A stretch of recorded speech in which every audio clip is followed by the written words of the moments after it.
Isaías 55, 8 y 9 dice: mis pensamientos no son vuestros pensamientos, y vuestros caminos no son mis caminos. Es decir, quiero que sepas algo. El Eterno te dice: yo sé cómo hago las cosas. No te pongas a pensar por qué a los malos les va bien y por qué a los buenos nos va mal. No te pongas a pensar en eso.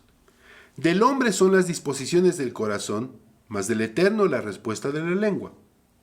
Todos los caminos del hombre son limpios en su propia opinión, pero el Eterno pesa los espíritus. Encomienda al Eterno, a Dios, tus obras, y tus pensamientos serán afirmados. No cuestiones la voluntad de Dios, o por qué Dios les da o no les da, o por qué Dios nos concede o no nos concede. Porque Dios sabe lo que hace, sabe cómo lo hace, sabe cuándo lo hace.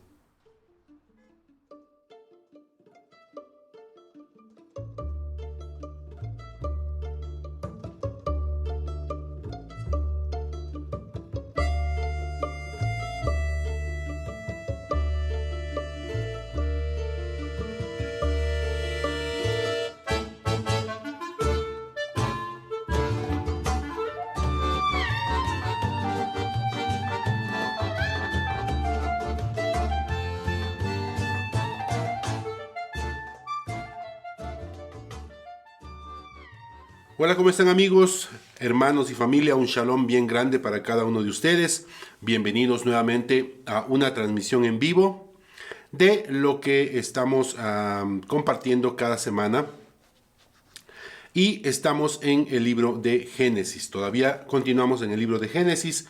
Nos quedan todavía unos 3 estudios más para terminar este libro maravilloso de Génesis que tiene tantas hermosas enseñanzas, tanta profundidad. Así que hoy nos corresponde revisar la porción número 9 y este estudio, esta porción en hebreo se le conoce como Vayeshev. Esta es la Parasha Vayeshev, que significa se asentó, se estableció, cuando Jacob ya se quedó por un tiempo en este lugar. La porción que vamos a revisar en este estudio va en el libro de Génesis, capítulo 37, desde el verso 1, hasta el libro de Génesis, capítulo 40, verso 23. Así que, como siempre, hagamos la revisión general de nuestro estudio. El capítulo 37 nos habla sobre José, presentándolo como el consentido de Jacob. Su padre le regala una túnica de mangas largas. José tiene sueños en donde sus hermanos, su padre y su madre se inclinan frente a él.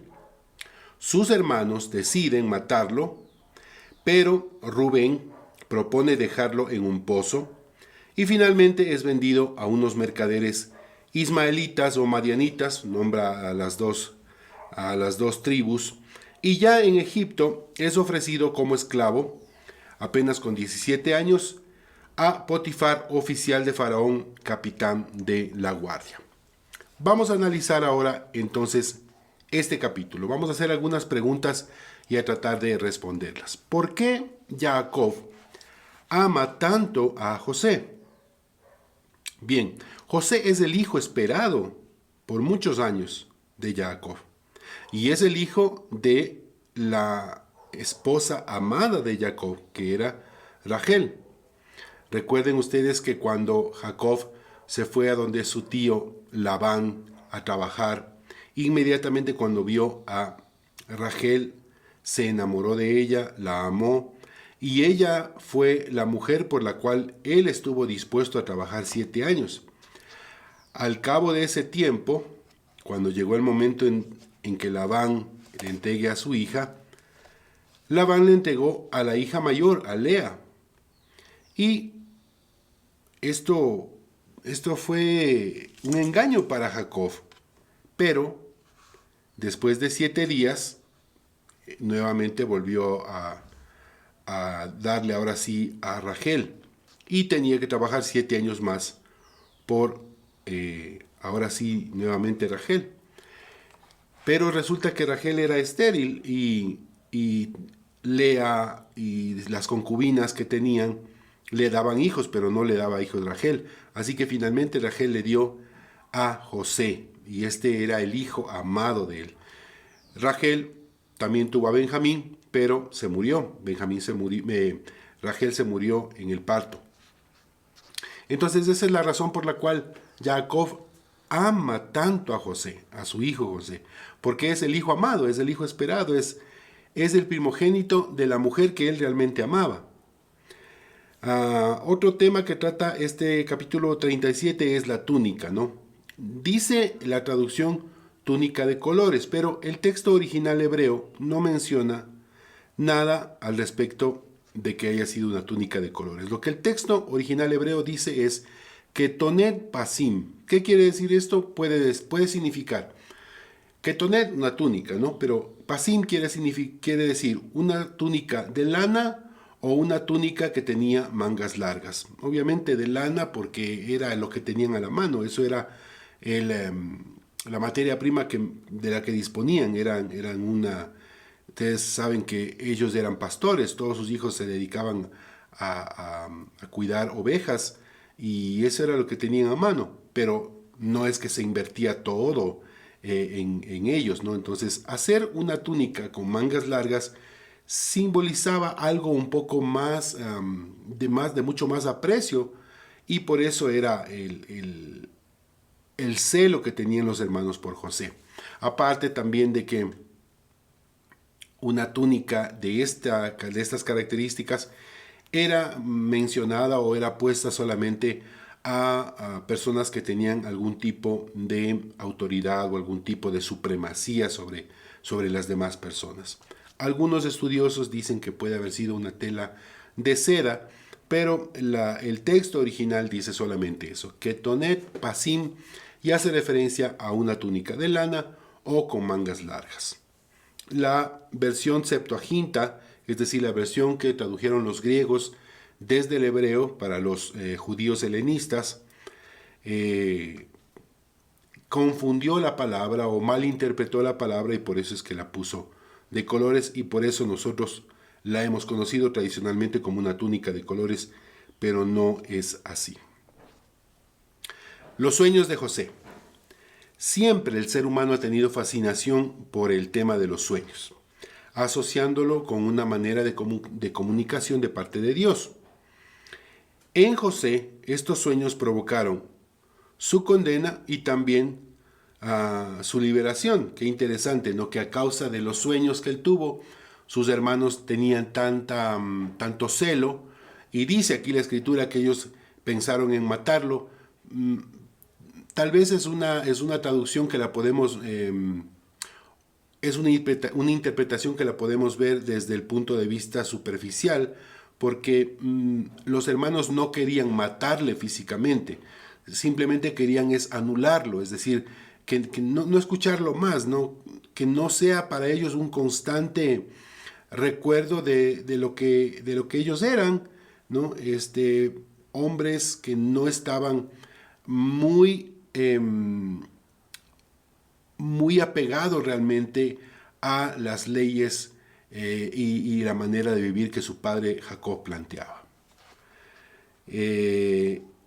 Fruto de estos sueños que tiene José, sus hermanos pues tienen ese celo y deciden venderlo, deciden matarlo en el sentido de anularlo. Rubén interviene, de acuerdo a lo que vemos en el capítulo 37, y les propone que no lo maten, sino que lo pongan en un pozo, tal vez como una reprimenda, como un castigo, como algo para que ya él no siga ufanándose o presentándoles a ellos estos sueños. Pero finalmente los hermanos deciden venderlo, ¿no? Al final de la historia, tenemos pues este beneficio de la historia, vemos como de la misma manera un sueño, interpretar el sueño de Faraón, fue lo que provocó la liberación y la ascensión de José a otro tipo de vida, a otro tipo de condición que finalmente provocaría la bendición de todo el pueblo de Israel, de Jacob, sus hijos y su familia. Así que interesante, ¿no? Que un mismo don pueda ser causa de cosas positivas y también a veces de cosas negativas cuando no somos sabios utilizando nuestro don. Muchos tenemos varios dones, todos tenemos dones, pero si no sabemos utilizar sabiamente esos dones, eso nos puede traer consecuencias negativas y también consecuencias positivas, ¿no? Si alguien, por ejemplo, tiene el don o el talento de la música, utilizar bien ese talento, utilizar bien ese don, puede ser algo positivo, puede ser de bendición para las personas, pero de la misma manera, si no se utiliza bien ese don, realmente puede convertirse en una carga, en algo que traiga consecuencias negativas para la persona que tiene ese don. Algo interesante también en este capítulo 37, dice que José fue a ver lo que hacían sus hermanos. Ahora, si José fue a ver lo que hacían sus hermanos, quiere decir que José no era parte del grupo de hermanos que estaban pastoreando. Dicho de otra manera, dicho de manera sencilla, para José, lo suyo no era el pastorado, lo suyo no era eso. Su destino era otro, no era aceptado o comprendido por sus hermanos, más allá de que él haya sido joven, porque más jovencito era Benjamín, era el último de los hermanos. Pero definitivamente José tenía esto que a veces tenemos, digo, los que queremos mantenernos en una condición o en una manera de vivir diferente al que muchas veces plantea la sociedad, el medio donde estamos, incluso nuestra familia. Y yo le animo a usted, querido amigo, hermano, familia que nos está viendo, a que no se sienta triste porque a veces las personas que nos conocen no comprenden la manera como nosotros queremos vivir la vida de fe. No comprenden a veces por qué nosotros queremos entregarnos a este punto, con esta convicción, con esta devoción a las cosas de Dios. No participamos de las mismas cosas que a veces, como decimos, lo hace todo el mundo. Y cuando eso sucede nos sentimos excluidos, pero ese es el precio que tenemos que pagar para precisamente no ser parte de lo que todo el mundo hace, de la manera como todo el mundo vive. Y eso era José, o por lo menos desde el texto literal podemos extraer esa aplicación, ya que José les va a ver a sus hermanos, es decir, que él no tenía esa pasión o esa afición, o su padre por lo menos no lo había involucrado en el trabajo que hacían sus hermanos, que era estar con las ovejas, como pastores. José, después de que es vendido, desciende hacia Egipto. Un dato interesante que dice la Escritura, cuando se refiere a Egipto, dice descendió. Y cuando se refiere a Jerusalén, dice ascendieron o subieron. Es decir, cuando se refiere a la Tierra Santa, se refiere a subir de nivel. Y siempre en la Escritura vas a encontrar esto que dice ascendieron o subieron hacia Jerusalén, y cuando no se refiere a Jerusalén, dice descendieron o bajaron hacia, y en este caso la Escritura dice bajaron hacia Egipto, o lo llevaron a José hacia Egipto.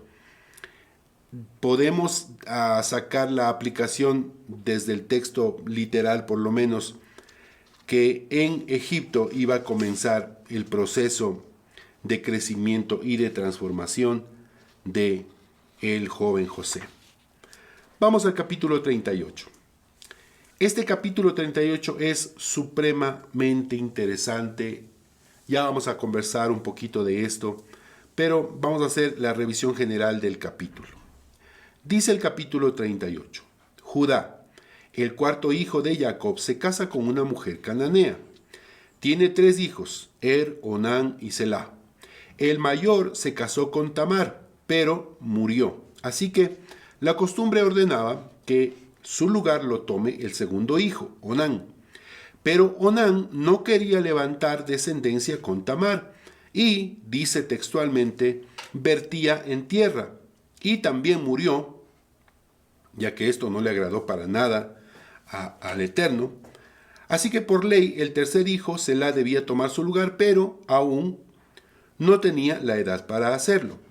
Tamar regresó a la casa de su padre, Judá enviudó y en cierta ocasión fue a trasquilar sus ovejas a un lugar que se llamaba Timnat. Judá vio la oportunidad, mejor dicho, Tamar vio la oportunidad de obrar justicia. Aparentó ser una prostituta y Judá se llegó a ella sin saber que era su nuera, por supuesto. Tamar le pidió como prenda, por el pago de su servicio, el sello, el cordón y el cayado de Judá. A los 3 meses, descubrieron que Tamar estaba embarazada. Le fueron y le dijeron a su suegro, quien inmediatamente ordenó que la sacaran y la quemaran. Pero Tamar mostró las prendas de Judá y dijo, está bien lo que quieran hacer conmigo, pero el padre del fruto que yo tengo en mi vientre es el dueño de estas prendas. Así que Judá expresó, y lo podemos ver escrito, ella es más justa que yo. Fruto de esa relación, Tamar tuvo mellizos, Fares y Zara, dos mellizos. Ahora, quiero terminar leyendo este capítulo 38 desde el verso 28 al 30. Capítulo 38, versos 28 al 30. Dice así: en el momento de parir, salió una mano, a la cual la partera ató un hilo rojo brillante, diciendo, este salió primero. Pero al retirar su mano, salió primero su hermano, y ella exclamó, ¿cómo te abriste paso? Y le pusieron por nombre Fares. Y después salió su hermano, que tenía el hilo anudado en la mano, y lo llamaron Zara. Este capítulo, amigos, hermanos, familia, este capítulo es como un guión perfecto de una saga de pasión, intriga, drama. Cuando lo leí por primera vez, preparando el estudio hace unas semanas, pensaba qué impresionante, qué maravillosa realmente es la Escritura, la Torá, el Tanaj, la Biblia. ¿Cómo puede un capítulo contarnos y contener tanta sabiduría, tanta enseñanza? Y ya vamos a ver cómo podemos extraer de esta escritura aplicación y enseñanza tan profunda para nuestra vida. Empecemos con una pregunta. ¿Por qué esta historia está insertada entre los capítulos que cuentan la historia de José?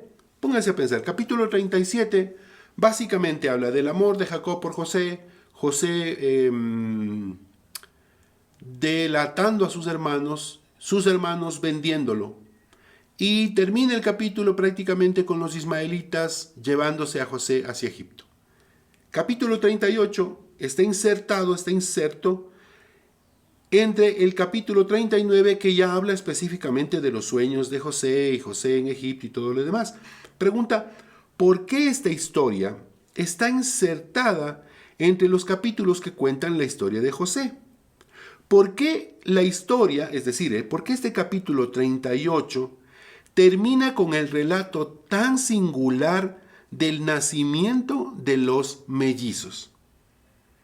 ¿Por qué este capítulo termina contando esta historia tan singular de cómo los mellizos que están dentro del vientre de Tamar, el uno saca la mano, le anudan un hilo para saber que él sacó la mano, y cuando ya va a salir, él vuelve a regresar la mano y es el otro hermano el que sale primero, Fares? Yo he puesto aquí en los apuntes justicia. El capítulo entero tiene escrito justicia por todas partes. Verso 7. Era malo a los ojos de Dios. Dice capítulo 38, verso 7. Era malo a los ojos de Dios, a los ojos del Eterno, y murió. Verso 10 dice que Onán vertía en tierra.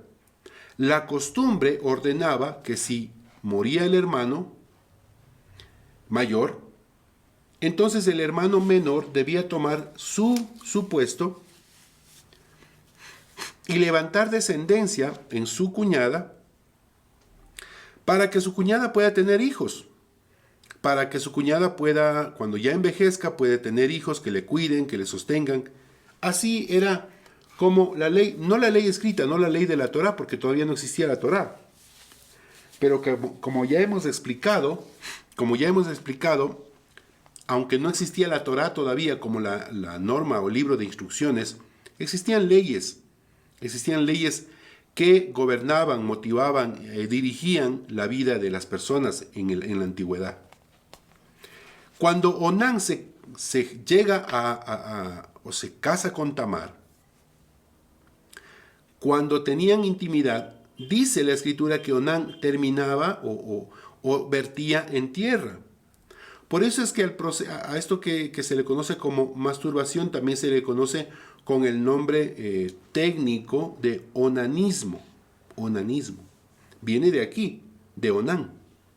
Y dice la escritura que esto tampoco le agradó a Dios, esto no fue bien visto por Dios. Verso 26.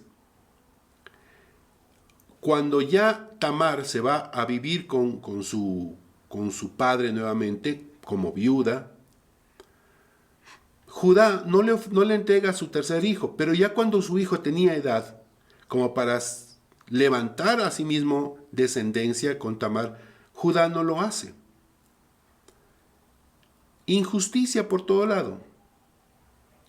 Uno de los más grandes desafíos, he puesto aquí en mis apuntes, de todo creyente, es ser justo.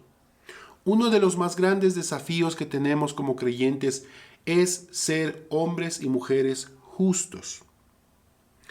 Esta palabra en hebreo es tzadik. ¿Qué quiere decir la palabra tzadik? Es alguien que es justo y correcto. Es decir, esta persona que es un tzadik ve lo que se ha hecho mal y procura corregirlo. Una persona que es justa entiende que el bien debe ser premiado y el mal debe ser castigado. Un ser humano a plenitud, eso es lo que es un justo, un ser humano a plenitud.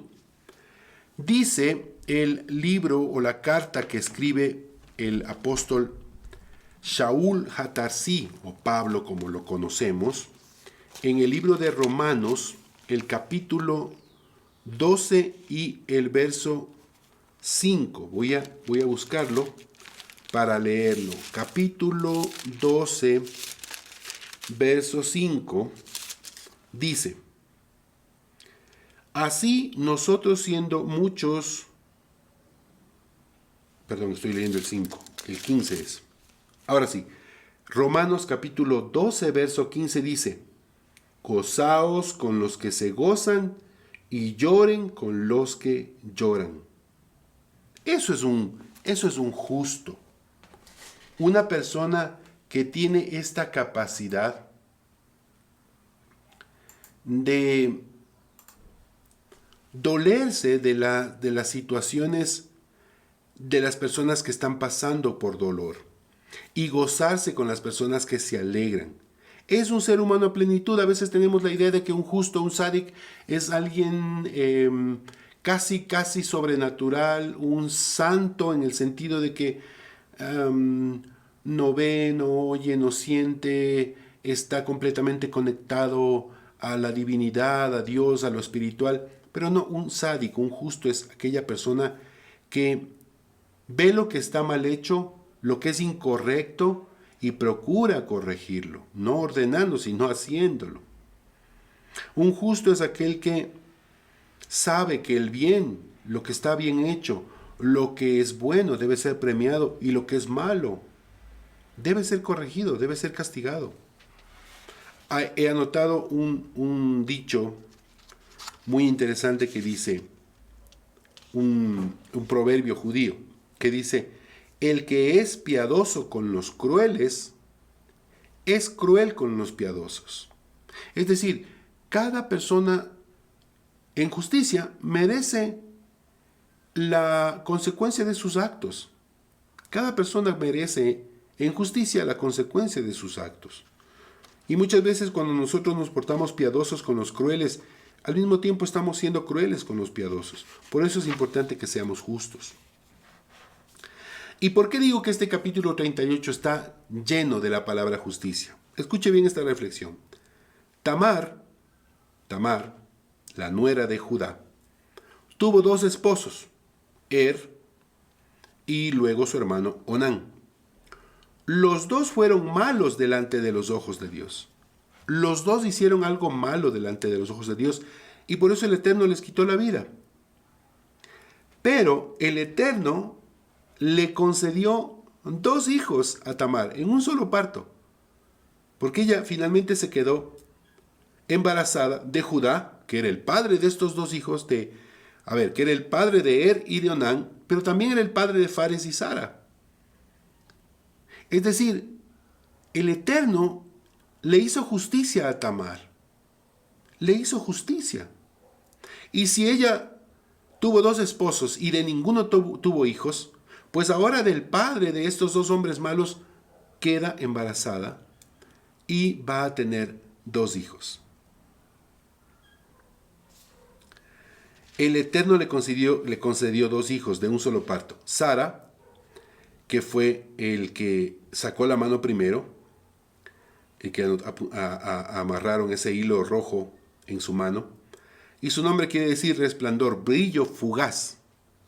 Y Fares, el que salió por completo, el que nació primero, su nombre quiere decir brecha, apertura. Ahora, la pregunta que yo hacía cuando preparaba el tema con mi familia, estaba conversando con mi esposa, mi hijo, y les hago esta pregunta a ustedes también ahora. ¿Cuál de los dos mellizos, cuál de los dos debería ser considerado el primogénito? ¿El que sacó primero la mano o el que salió todo su cuerpo y nació? ¿Cuál debe ser considerado primogénito? Respóndanse ustedes y tal vez alguien va a decir, bueno, el primogénito debe ser considerado el que sacó la mano, es el que primerito salió, sí. Pero después recogió la mano y salió su hermano por completo. Un juez justo debe hacer la siguiente pregunta. ¿Qué dice la ley? Esa es la pregunta que, si yo les he puesto la pregunta a ustedes para que la discutan. Pero un juez justo, al presentársele este caso de quién de estos dos niños, si Fares o si Sara, debe ser considerado el primogénito, un juez justo hace la siguiente pregunta. ¿Qué dice la ley? Éxodo 13:1, si usted busca el libro de Éxodo, capítulo 13, verso 1, ahí va a mirar qué es lo que dice la ley en cuanto al primogénito. ¿Cuál debe ser considerado primogénito? ¿Cuál sería la aplicación que tiene para nosotros esta pregunta y esta historia con la que termina el capítulo 38? A menudo queremos nosotros interpretar la ley a nuestra conveniencia o poner la ley de nuestro favor. Pero la ley es la ley y la ley es justa. Vivimos tiempos en donde hemos disminuido a casi cero la ley. Gracia es la excusa a todo pecado y libertinaje.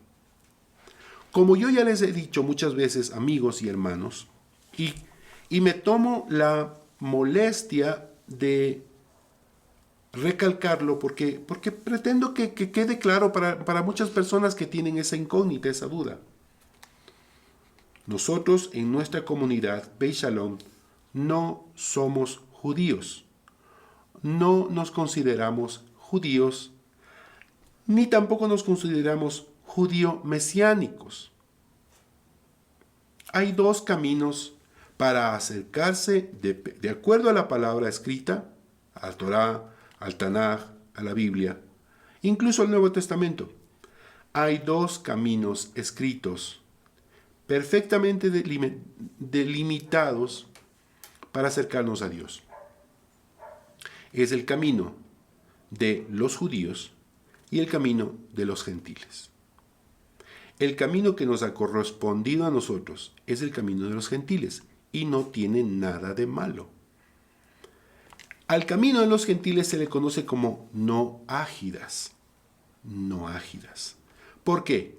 Porque descendemos, los gentiles o todas las naciones descienden de Noé. Por eso se les conoce como no ágidas. ¿Por qué digo esto? Porque hoy en día cuando te escuchan decir algo sobre la ley, la gente inmediatamente reacciona como si le estuvieras diciendo algo malo. El momento que tú mencionas y dices, bueno, tenemos que vivir de acuerdo a los principios de la Torá, de la instrucción, de la ley, dicen, no, hermano, está mal, ya vivimos bajo la gracia. Pero la gracia se ha convertido, como digo, en la excusa para todo pecado y libertinaje. Isaías capítulo 5, verso 20, dice, y no estoy leyendo el texto original, pero dice, llegarán los días en los que a lo bueno le llamen malo y a lo malo le llamen bueno. Y yo pregunto, ¿no estamos viviendo acaso ya esos días? No estoy diciendo que ya viene el fin del mundo. Para nada, hermanos. Para nada.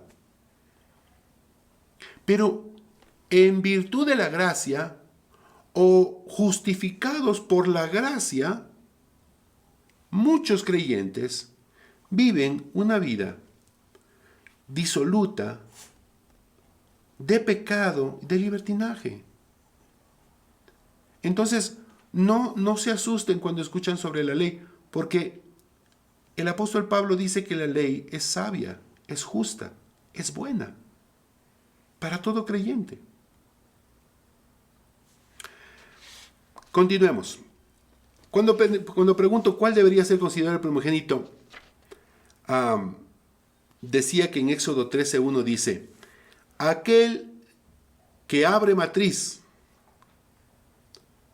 sea de hombre o sea de animal, ese es el que es considerado primogénito. Las intenciones nunca son suficientes. ¿Por qué digo esto? El niño que sacó la mano, su nombre es Sara.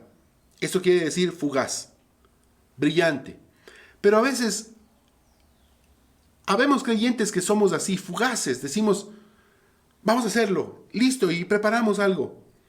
Pero las intenciones no son suficientes. El que rompe la brecha, el que se abre paso, en este caso, dándole una aplicación a esto, literalmente, como digo, es Fares, el que sale del vientre, el que realmente se abre paso en medio de las circunstancias.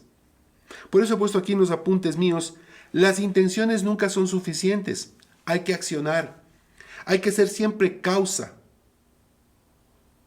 hay que esforzarse, hacer lo posible, dejar que Dios haga lo imposible, pero nosotros hacer lo posible.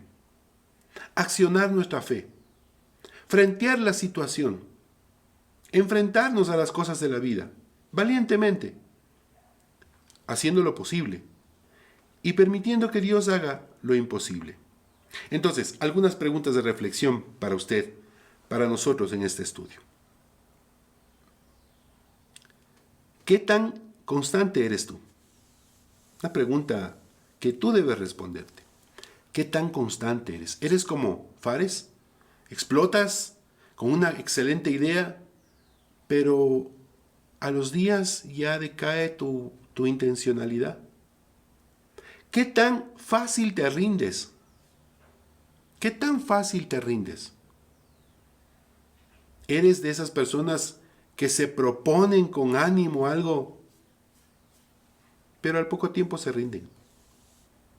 ¿Cómo asumes los desafíos? Es una excelente pregunta que planteo para ustedes. ¿Cómo asumes tú los desafíos de la vida? La vida no es fácil, pero la manera como asumimos los desafíos es sumamente importante. ¿Cómo aceptas la voluntad de Dios en tu vida? Somos muy malos a veces para aceptar la voluntad de Dios en nuestra vida, con nuestros proyectos.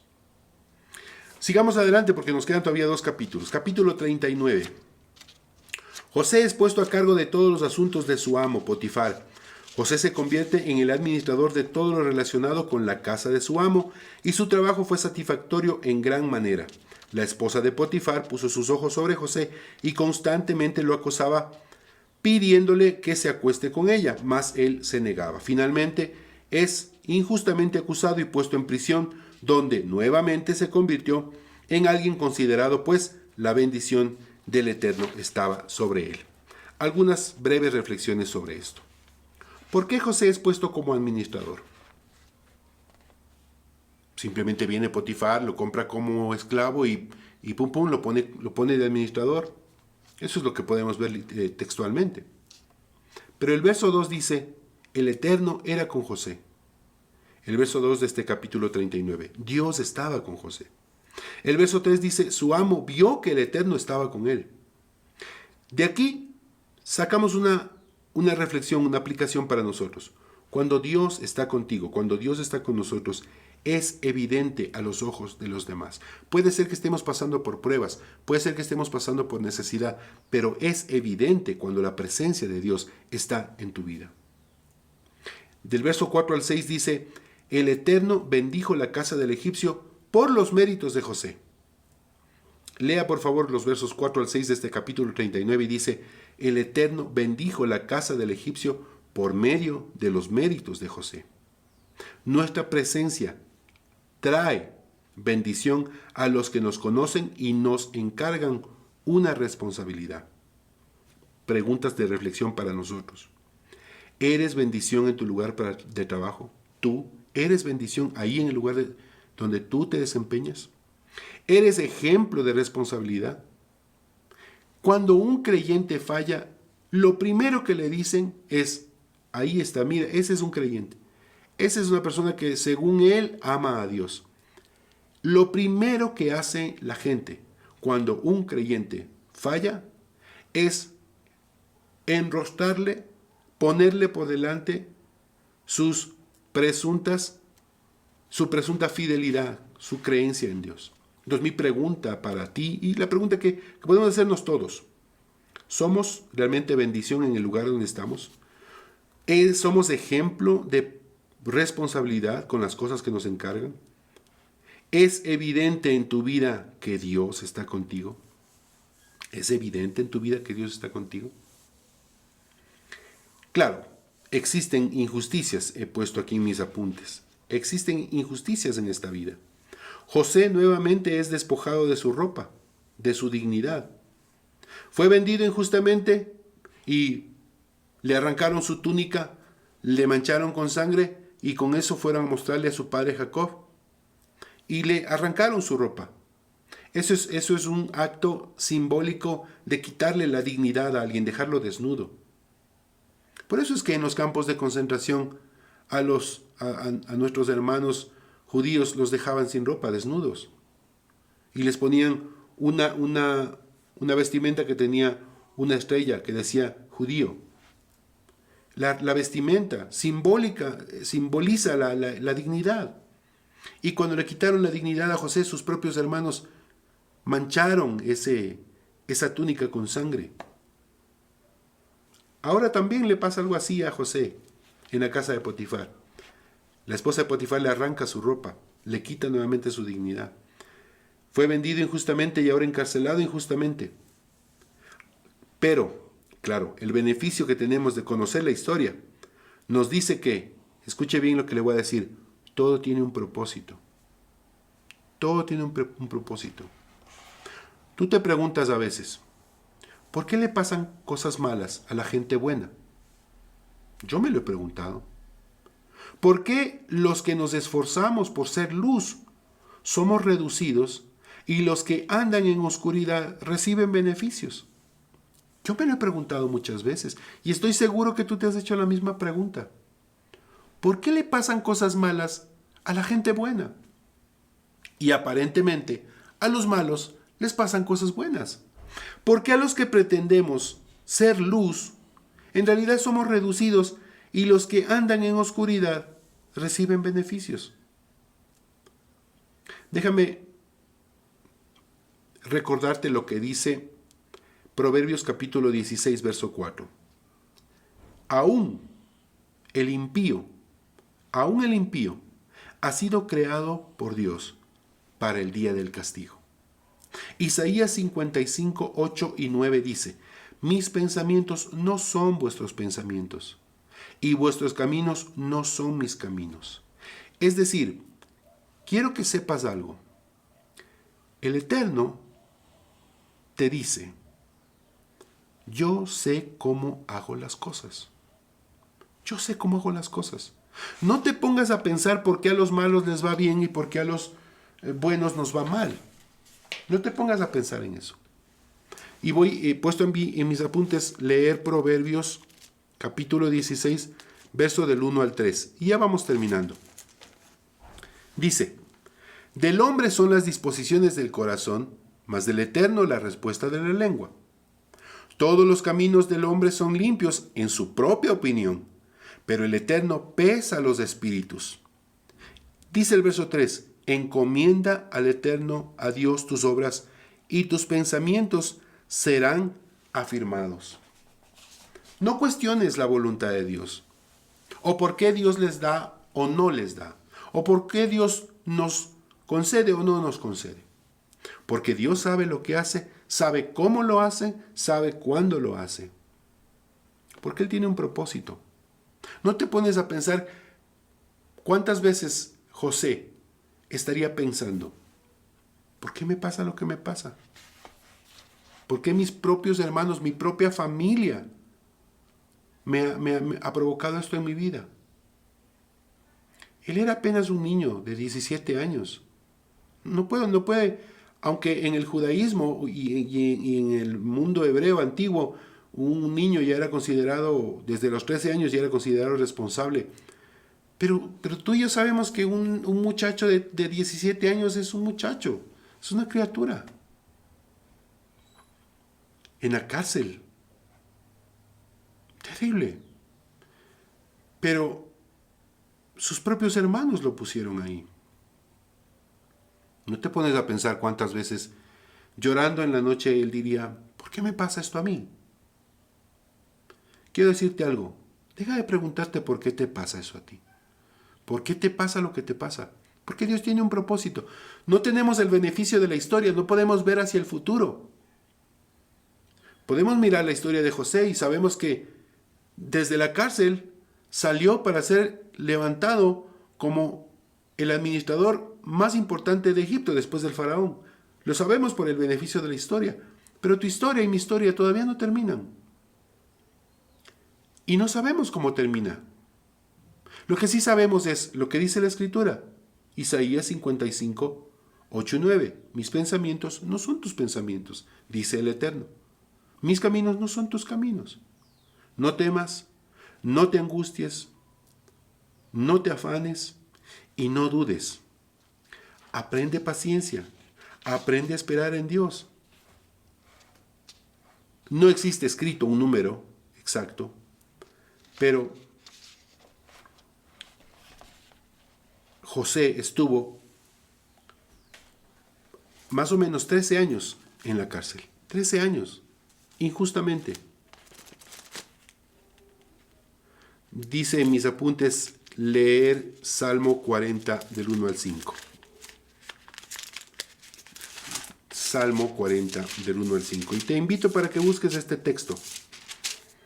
Y como buen maestro te vuelvo a decir, ya estamos terminando. Salmo 40 del 1 al 5 dice: pacientemente esperé en Dios, y se inclinó a mí y oyó mi clamor, y me hizo sacar del pozo de la desesperación, del lodo cenagoso, Puso mis pies sobre la peña y enderezó mis pasos. Puso luego en mi boca un cántico nuevo, alabanzas al Eterno. Verán esto muchos y temerán y confiarán en el Eterno.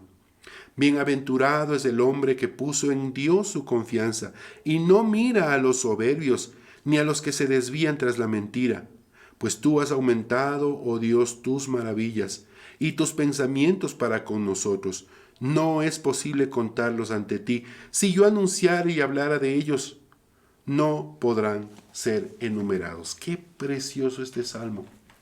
Si tú estás pasando por una situación grave, triste, en donde te estás preguntando, cuestionando cosas, quiero que en algún momento vuelvas a leer este salmo y te apropies de estas palabras, porque el Eterno sabe lo que hace. Vamos a concluir aquí, aunque falte el capítulo 40, pero tengo aquí en mis apuntes que vamos a incluir este capítulo 40 en la siguiente parashá, en la parashá Miketz. Queridos amigos, hermanos y familia, como siempre, un privilegio haber compartido con ustedes esta enseñanza, este tiempo de revisar la Escritura, la Torá, la profundidad de las maravillosas riquezas de aplicación para nuestras vidas. Esta vez no nos hemos involucrado tanto en la gematría o en las palabras hebreas, en lo que significan, aunque esta porción bíblica, esta porción de la Torá es supremamente profunda en ese sentido. Pero hemos pretendido darle una aplicación que tenga un sentido práctico para nuestras vidas. Una vez más, les agradezco por acompañarnos. Gracias por contar con su presencia en este estudio. Les invito para que, si el Eterno lo permite, nos acompañen la próxima semana y, como decimos siempre, Bezrah Hashem, si el Eterno lo permite, estaremos la próxima semana con otro estudio, el estudio número 10 de la porción bíblica correspondiente a Miketz. Shalom, un shalom bien grande para cada uno de ustedes. Nos vemos. Bezrah Hashem. Shalom.